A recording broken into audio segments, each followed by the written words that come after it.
মালয়েশিয়ায় higher study করতে আসলে অনেকে অনেক রকম রং ইনফরমেশনের মুখোমুখি হয়। এজেন্সি যেই ট্রুথগুলা ডিসক্লোজ করে না just because of their business purpose, সেরকম কিছু মিস ইনফরমেশন বা রং ইনফরমেশন সে ভিডিওতে ক্লিয়ার করবে।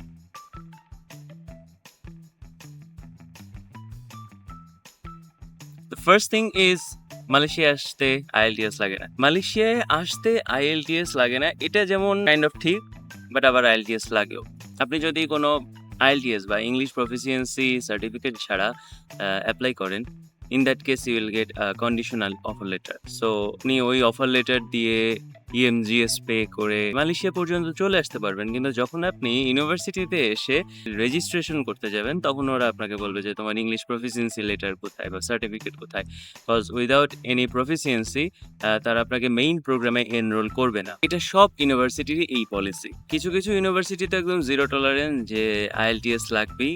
আর যদি আপনি আইএলটিএস না দিতে চান তখন সেক্ষেত্রে মালয়েশিয়া এসে ইউনিভার্সিটির ইংলিশ ল্যাঙ্গুয়েজ প্রোগ্রামে ভর্তি হতে হবে, যেটা লাইক আইএলটিএস পরীক্ষার চেয়ে আরো 3 গুণ বেশি কস্ট। সবচেয়ে বেশি মিস ইনফরমেশন বা মিসকনসেপ্ট যেটা, যে মালয়েশিয়া আসতে আইএলটিএস লাগে না বা মালয়েশিয়া পড়তে আইএলটিএস লাগে না, এটার রাইট ইনফরমেশন হলো যে আসতে আইএলটিএস লাগে না, বাট আপনি যখন ইউনিভার্সিটিতে মেইন কোর্সে এনরোল হবেন, মেইন পড়ালেখা যখন শুরু হবে তখন আপনার অবশ্যই আইএলটিএস দিয়ে ওটা শুরু করতে হবে। সেকেন্ড যে রং ইনফরমেশন সেটা হলো ব্যাংক স্টেটমেন্ট লাগে না। ব্যাংক স্টেটমেন্ট মালয়েশিয়ায় আপনার অ্যাজ এ সিঙ্গেল অ্যাপ্লিকেন্ট বা সিঙ্গেল স্টুডেন্ট আপনি যখন ইউনিভার্সিটিতে অ্যাপ্লাই করছেন, অফার লেটার পাচ্ছেন, তখন আপনার ব্যাংক স্টেটমেন্ট লাগছে না, এটা ঠিক। কিন্তু ব্যাংক স্টেটমেন্ট কখন লাগে? যখন আপনি ইএমজিএস 70% হয়ে যাওয়ার পর ইভ্যাল পেলেন এবং ইভ্যাল পাওয়ার পর আপনি সেই ইভ্যাল অফার লেটার দিয়ে ভিসার জন্য অ্যাপ্লাই করলেন, ই ভিসা বা সিঙ্গেল এন্ট্রি ভিসা, তখন আপনার কিছু সাপোর্টিং ডকুমেন্টস লাগে। ফর এক্সাম্পল আপনার একটা ফ্যামিলি ফটো লাগবে, যে আপনার বাংলাদেশে ফ্যামিলি আছে, নট পাসপোর্ট সাইজ ছবি, আপনার ফ্যামিলি ফটো, ফ্যামিলির সাথে বা ফ্যামিলি মেম্বারসদের সাথে যে কোনো একটা ছবি। দেন আপনার লাগবে আপনার ব্যাংক স্টেটমেন্ট। আপনার যে বাংলাদেশে একটা অনগোয়িং ব্যাংক আছে বা একটা সেভিংস অ্যাকাউন্ট আছে, সেটার একটা প্রমাণ হিসেবে ওরা একটা স্টেটমেন্ট চায়। এটা 3 থেকে 6 মাসের মধ্যে একটা স্টেটমেন্ট কালেক্ট করে প্রোভাইড করতে হয়। এখন কথা হচ্ছে যে স্টেটমেন্টে কত টাকা রাখবো? It's a good question. অনেকে ভাবে যে এখন আমার ব্যাংকে যত টাকা আছে এত টাকা দেখা দিলে হবে নাকি? আপনার মেইন টিউশন ফি যেটা, সেটা তো আপনি এখনো পাঠান নাই। ভিসা হওয়ার আগে তো আপনি টিউশন ফি ইউজুয়ালি কেউ পাঠায় না। ভিসা হওয়ার আগে আপনার যে টিউশন ফিটা আপনার অ্যাকাউন্টে আছে, সেই টাকাটা, অর্থাৎ মালয়েশিয়ার ১ম বছরের টিউশন ফি তো অ্যারাউন্ড ওই ৫-৬ লাখ টাকা হয়ে থাকে। সো আপনি ৫-৬ লাখ টাকাই আপনার সেভিংস অ্যাকাউন্টের একটা স্টেটমেন্ট হিসেবে দেখান। যদি সেটা আপনার কোনো স্পন্সরের অ্যাকাউন্ট হয় তাতেও কোনো সমস্যা নেই।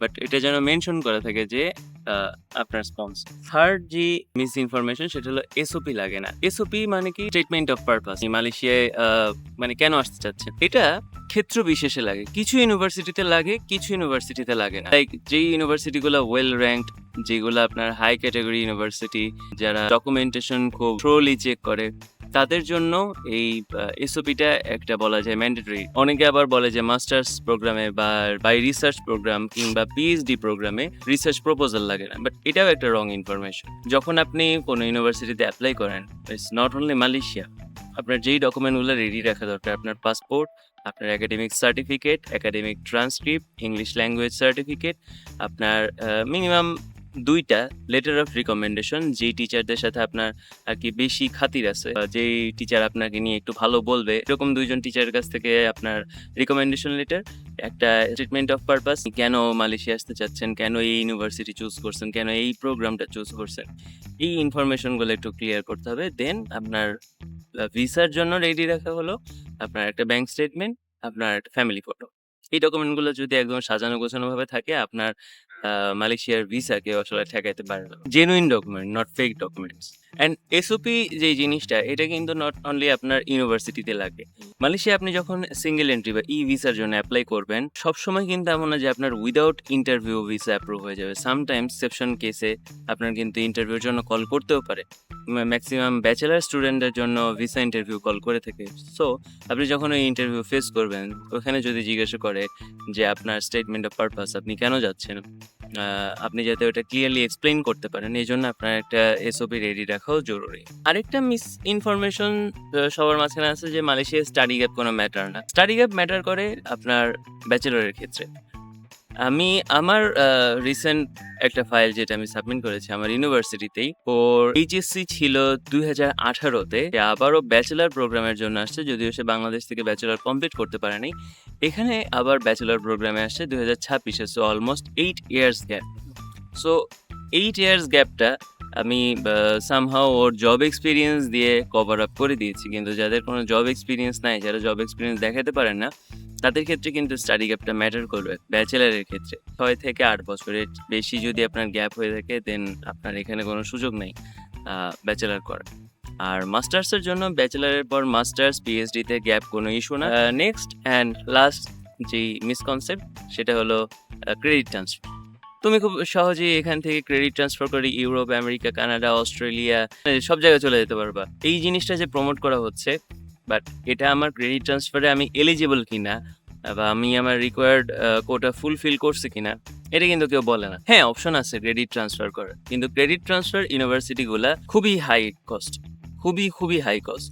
যেটা আপনি লেখাচ্ছে একটা রেগুলার ব্যাচেলার করতেছেন 15 লাখ থেকে 20 লাখ টাকার মধ্যে, সে জায়গায় ক্রেডিট ট্রান্সফার প্রোগ্রামগুলা অলমোস্ট 25 থেকে 30 প্লাস। অ্যান্ড আপনি যখন ক্রেডিট ট্রান্সফার করবেন, আপনি কথার কথা আমি ধরলাম যে ইউকেতে যাচ্ছেন বা আমেরিকার ডিগ্রি ট্রান্সফার প্রোগ্রামে যাচ্ছেন, 2 বছর আপনি মালয়েশিয়া থাকলেন, এখানে কিন্তু মালয়েশিয়ার কস্ট।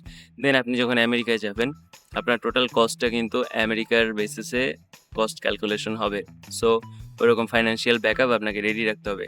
সেকেন্ড যে থিংটা, যেটা হচ্ছে ক্রেডিট ট্রান্সফারে আমি এলিজিবল কিনা, আপনাকে আপনার রেজাল্ট মেনটেন করতে হবে। You have to maintain a good result. Attendance maintain করতে হবে। আপনি যখন এখানে ব্যাচেলার প্রোগ্রামে আসবেন, যদি আপনি পাপা কিপারি হয়ে থাকেন কিংবা আলালের ঘরে দুলাল হয়ে থাকেন, আপনাকে এখানে জব করতে হবে। সবাই করে যেটা। যদি আপনার বাপের বা আপনার নিজের অঢেল টাকা থেকে থাকে, আপনি অবশ্যই জব করতেছেন না, সেটা একরকম। কিন্তু যদি আপনি জবে ঢোকেন, আপনার কিন্তু অ্যাটেন্ডেন্সের সমস্যা হয়। সো আপনি যদি রেগুলার অ্যাটেন্ডেন্স মেনটেন করতে না পারেন, তখন দেখা যাচ্ছে যে আপনি এই কোটাটা ফিল আপ করতে পারছেন না। এখানে আপনার রেজাল্টের উপর ফোকাস দিতে হচ্ছে এবং আপনার যে অ্যাটেন্ডেন্স, এটার উপর ফোকাস দিতে হচ্ছে। এবং আরও কিছু ক্রাইটেরিয়া থাকে, লাইক আপনাকে মিনিমাম 1 থেকে 1.5 বছর মালয়েশিয়ায় পড়তেই হবে।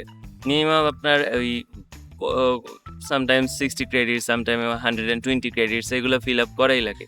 মাই মেসেজ ইজ, যারাই মালয়েশিয়া নিয়ে আগাচ্ছেন, খুব ক্লিয়ার কাট ইনফরমেশনের জন্য প্রচুর অনলাইন সোর্স আছে এবং আমি আমার নিজের প্রোফাইলেও দেখা দিছি যে কিভাবে আপনি নিজে অ্যাপ্লাই করতে পারবেন। সো আপনি বেটার হয় যে নিজে ট্রাই করেন। মালয়েশিয়ার অ্যাপ্লিকেশন প্রসেস না আসলে খুব বেশি ডিফিকাল্ট না। আপনি জাস্ট অনলাইনে সাবমিট করবেন, অফার লেটার পাবেন, টাকা দেবেন, কাজ আগাবে, এভাবেই প্রসেসটা চলতে থাকবে। So it's a very easy process, but তারপরেও যদি আপনার কনফিউশন হয়, you can reach me out.